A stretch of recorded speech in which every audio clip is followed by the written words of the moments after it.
Hey again, everyone. Tim Galbraith, hashtag Lapeer. We are back with more thoughts on the most recent City Commission meeting. Now, this one took place December 1st, 2025. It went 5 hours long, and by and large, it is thought by many to be the most contentious, dysfunctional meeting that the city of Lapeer has ever seen. Now, chances are that's probably not true. Uh, People don't always know this, but politics could be quite contentious, say in the early 1900s. Um, I mean, we may have had fist fights at City Hall if we go back far enough. But definitely, it is almost certainly true in regards to recent history, modern Lapeer history, we'll say. It's something I've never seen in Lapeer, but I have seen it in Flint. And so when I've kicked around sensational headline titles, Welcome to Flint was one of them. Um, and while I want to stay away from any kind of sensational clickbait titles of the sort, it's really not that unfair to say something like Welcome to Flint. And I almost kind of hate to say that because I don't want to drag Flint into this. It's had its own problems, and its problems are very severe. And, there are a lot of good people in that city working hard to affect change. So I don't mean to sling mud in their direction, but they are nationally notorious, at least have been in recent years, for the length of their city council meetings, going sometimes 7 hours long with one point of order after another. And probably a lot of that was self-serving. Now, I really believe, despite what some interpretations I've seen online today, as far as Commissioner Brady's uh, onslaught of points of order, that in Flint, again, that was self-serving. I think I understand what Commissioner Brady was trying to do here. I think he was trying to stop a change in precedent that is going to make a big difference in the way the city commission operates here in Lapeer. It looks like his attempts, at least thus far, have been unsuccessful, but I think that is at the crux of what happened last night. So I'm going to do my best to cover just a few of the points from the first half hour, literally the first 10% of last night's meeting. So I only have a couple of clips, but I think they are crucial ones. So we'll start here, 2.5 minutes in.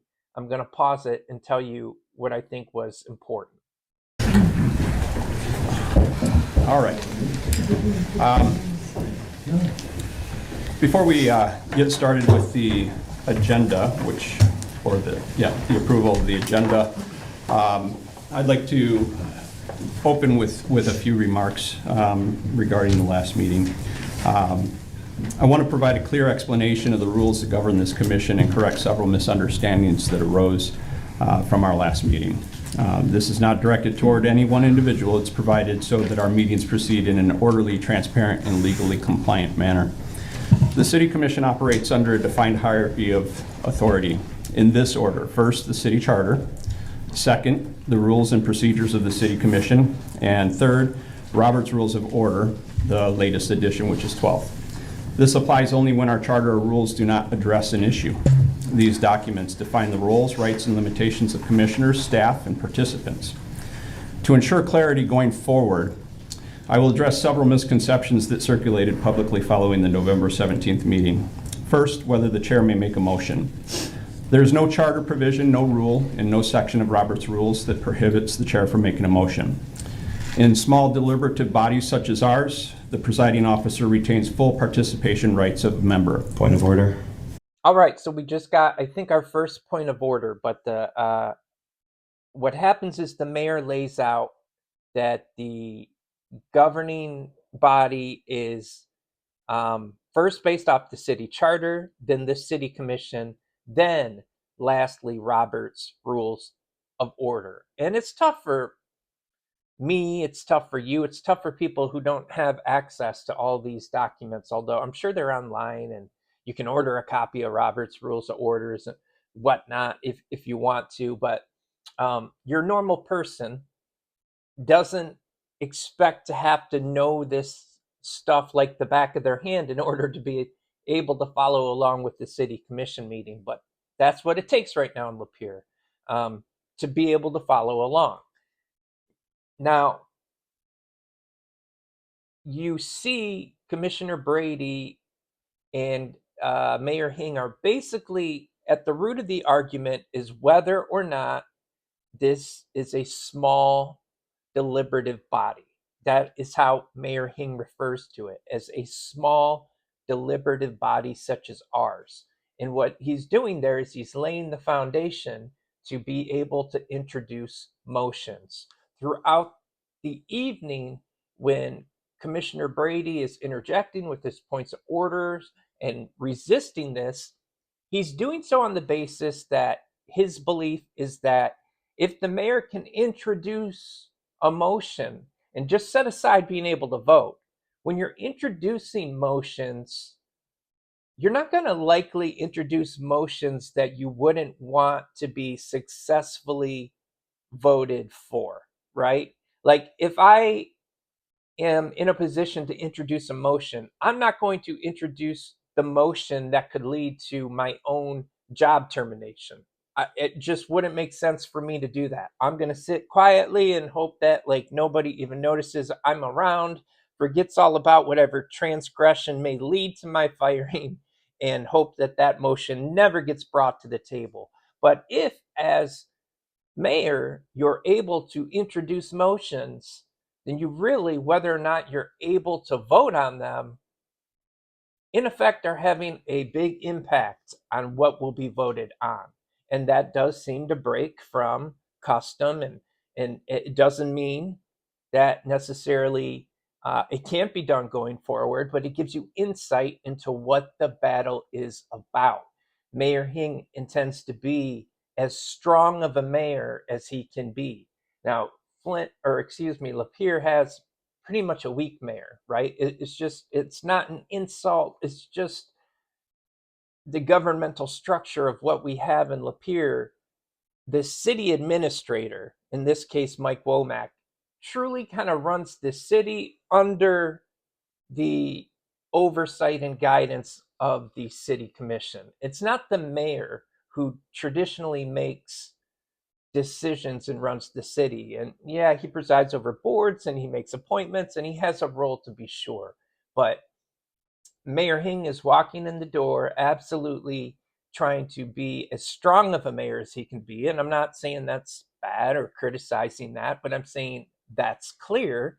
And Commissioner Brady is trying to prevent that. I think you see so much in this 5 hours that it's really hard for me to single a whole lot out in this moment. But that's where it's headed. Is this a small deliberative body, right? So much rests on the definition of the size of this board. And yeah, so let's watch a little bit more. Sure. I'm sorry? Go ahead. Am I recognized? Mr. Brady. Yeah. Okay. Mr. Mayor, I don't believe that we are a small board. According to Robert's rules, a board of 5 is a small board. Point of order is unheard at this time. I appeal. I appeal the ruling of the chair. Please cite your authority, Mr. Brady. To appeal? Yes. I Please can- cite the authority that you're appealing under. please. Well, I can read from Robert's rules if you'd like to. Yeah. Okay. Chapter and subsection. Sure. Yes, please. Let's go ahead and go to Robert's rules. And, sorry, one second. We need to go to chapter 49 and verse 20, and verse, that's fun. Chapter 49 point, section, thank you, 21. Procedure in small boards, which I believe is what you're claiming, even though I guess my argument would be that, like, we write laws, we tax people, we're an incorporated municipality, so the informal stature of our board, even though it is 6 members, doesn't really apply. It says not more than about a dozen members are present, but it would also say that motions don't need to be seconded. It would say that informal discussion is permitted, and if the chairman is a member, I think this is what you're talking about, if the chairman is a member, he may, without leaving the chair, speak in informal discussions and debate and vote on all questions. But you, sir, cannot vote on all questions. You can only break a tie. Now, again, it's really difficult to like pick spots to cut and clip. And look, the whole meeting is out there on YouTube. It's everywhere. You can go watch this thing in its entirety, form your own opinions. I encourage you to do so. I'm doing my best to pick the spots that I think are most relevant in a 5-hour meeting, just to help people understand why the meeting is 5 hours, why it's so contentious, and frankly, why so little got done in that 5 hours last night, but why it was also so important to Commissioner Brady and to Mayor Hing to keep pushing their agendas, so to speak, to fight their good fight, in lack of just better words, right? Like, these guys were not backing down because they were each 10 toes down, because a lot is going to be established right here and right now that is going to dictate the way the next 4 years go, especially with what we see early on. There are many instances where all 5 commissioners vote yes or no. I've only seen, I think, yay votes across the board when they've all been in sync. And that's just city business. That's obvious. They're for it. They move it along. But whenever there's been division, you're seeing that Commissioners Glissman, Petrie, and McCarthy are on one side, and then Commissioners Hing and Atwood are on the other. And the mayor falls into the camp so far of the 3 women. So, like, the numbers are heavy if you are Commissioner Atwood and Commissioner Brady, and you are looking at this setup for the next 2 years thinking, like, we're not going to get anything done. We're going to be completely marginalized in our role here as city commissioners. At least that's how they are likely feeling early on. So to them, it's an important fight. And then there's also just the matter of principle. When they feel like the mayor is misinterpreting the charter or rules of order, or that the commissioners are voting in such a way, and this speaks to Commissioner Atwood, what he says at the very end of the meeting. He feels that the 3 women gave up legislative power, something he will never do, that he feels that the voters did not put him in place to do. I mean, you just don't see Commissioner Atwood speak so strongly with so much emotion very often. So again, right from the start of this meeting, this explosion that builds is because it's foundational to what is going to happen on this commission for years. Frankly, I don't think either side is being petty. I don't think Mayor Hing or Commissioner Brady or anybody else is being petty. There are moments of pettiness, but the overall 5-hour clash is one of ideology. It's what it's about. It's important. This was an important battle. So while in a sense there is an embarrassment and a level of dysfunction that Lapeer is experiencing right now, it's nevertheless crucial in this moment, last night. So I wanted to put that much out there. Well, I appreciate that, because I didn't say Is that this, I could vote. point of order? Point of order. Mr. Brady? Is he allowed to debate me on a procedural issue?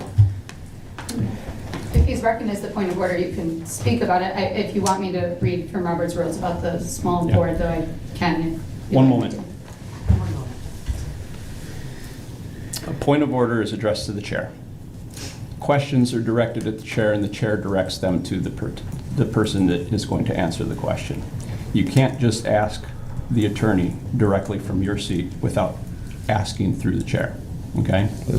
I recognize your point of order, and I'm saying that it's unheard. I don't think that you're interpreting correctly, and I appeal the ruling of the chair. you're raising a point of order that isn't relevant to the situation. I Your appeal point the- of I order appeal- is directed at my ability to vote, not my ability to make a motion, which is what I'm addressing in this conversation right now. I appeal the ruling of the chair. This board gets to decide, not you. This board gets to All right. decide. Then let's put that to the vote.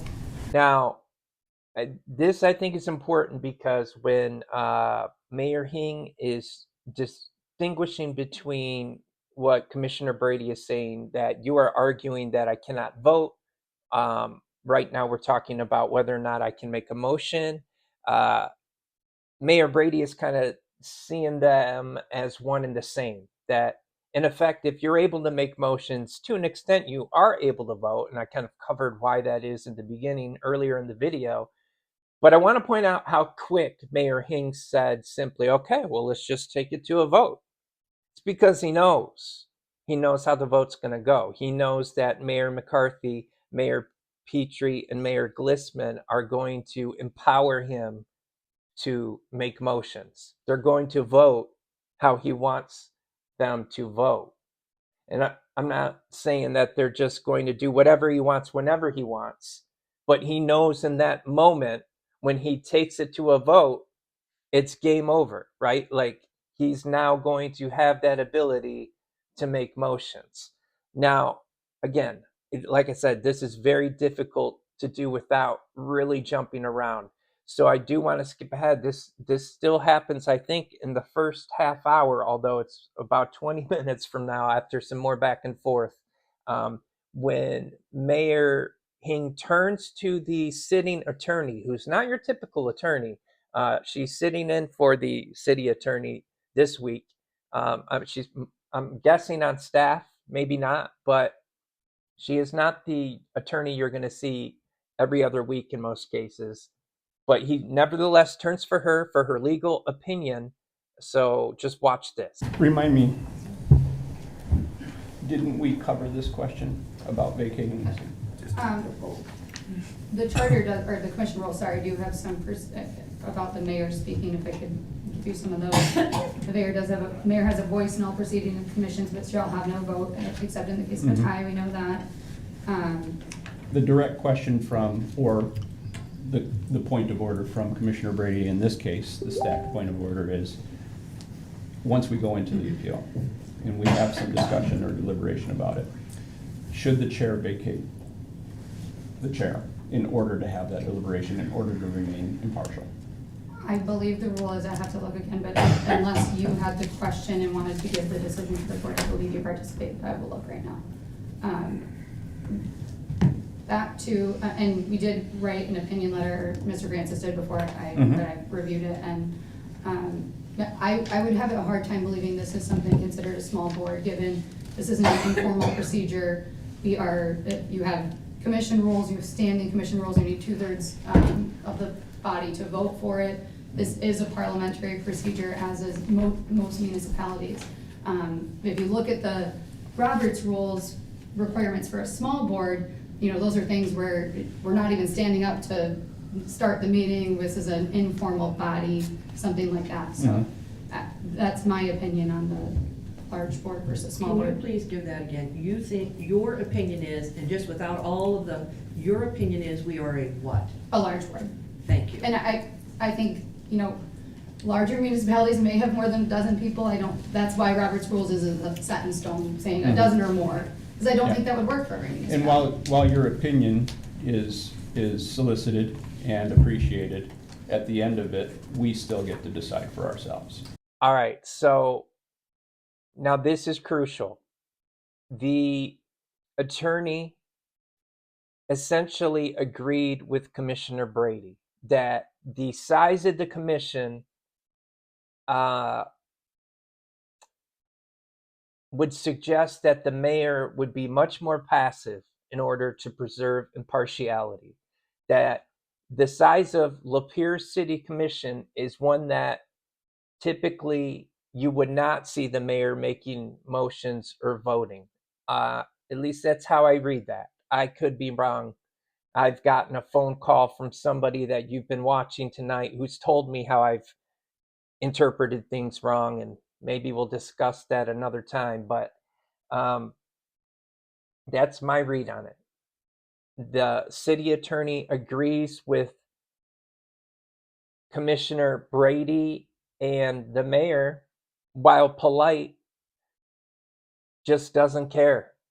He just doesn't care all that much what her interpretation was. He asked her, but I think he asked her because he felt like, well, he had to get that on the record and give her her opportunity.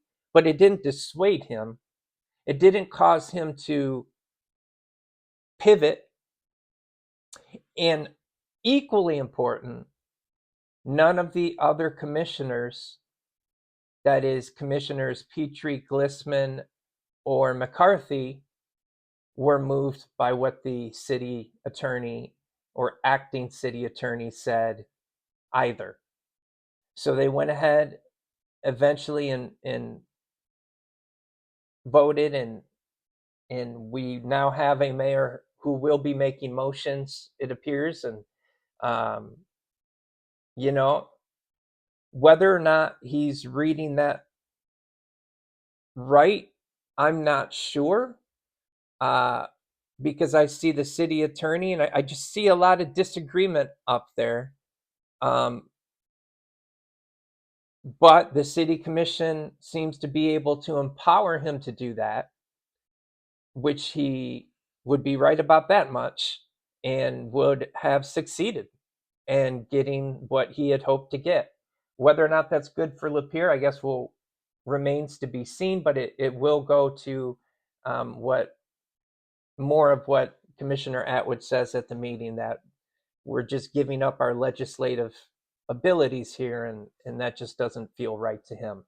Um, Pretty wild stuff. So I wanted to get a couple of clips out. Right, we have the clip floating around. At least it should be floating around by now, of Commissioner uh, McCarthy asking a kind of bullying question toward Commissioner Brady. And hey, I've said far worse things. I think in a certain context, one might laugh at that, but in a certain context, one might be deeply offended by that too.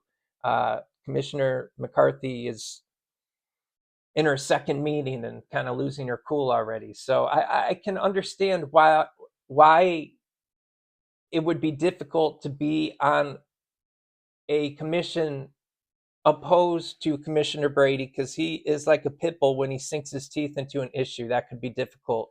But still, um, you got to keep your cool, right? You can't resort to name calling and insults. I think that is disappointing to see from a city commissioner, especially in her second meeting. I know she was frustrated. No, I don't think that makes it okay. I know this was hot and contentious. No, I don't think that makes it okay. I don't think this meeting was the same train wreck that most people do, because I think there were important issues being struggled over here. But I do think there were moments that we as a community sunk to lows that we don't typically sink. So, anyway, that's my take on it so far. I may break down more of the meeting over the course of the week and share that out for what it's worth. It's a lot to cover. Um, but yeah, I'd love to hear what you think. Definitely leave a comment. Leave a comment below. Tell me what you think. I'm really eager to hear. So I hope y'all have a good night, and I'll catch you next time.